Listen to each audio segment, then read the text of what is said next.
Hey, what's going on, everybody? So what we have here is we're going to do a small little stock reed cage modification for the 2023 and up KTM 125 TBI. It's actually now a 150. We have a video on that coming up pretty soon. And my goal was to try some different reed pedals here on the inside.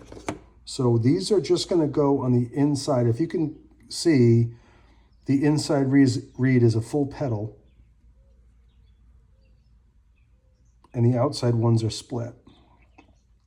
And we're going to do something a little different here. We're going to actually remove these stock reed stoppers and we're going to install these, which in theory, and I believe in practice, is going to allow this to gain a little bit more bottom end and have the reeds open up a little further. These stops are a little restrictive and it's kind of hard to tell, but you can see that they're starting to get a little warped right along this line right here. And I've been having some people message me going, hey, does this look normal? And then their reed pedal stoppers are really wavy. And I think that these are kind of not really super sturdy and they look a little restrictive, like that reed's not opening all the way up. So my goal here is to test these and install these split design, just like the top split, on the inside only with a much less restrictive reed stopper.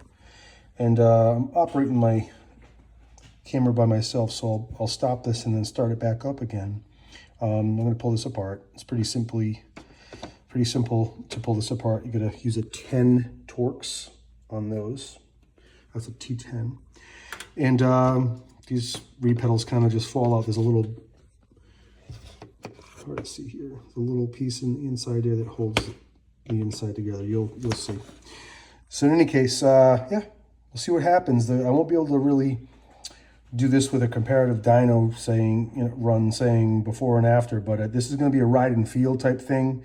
And from a couple of the people that have run this already said it actually did improve some of the low end, mid range, and had good over rev. So my goal is to try to get a little more low mid, a little more hit, a little more pull. So we'll see what happens. I was and still am actually running the V-Force 4X on there.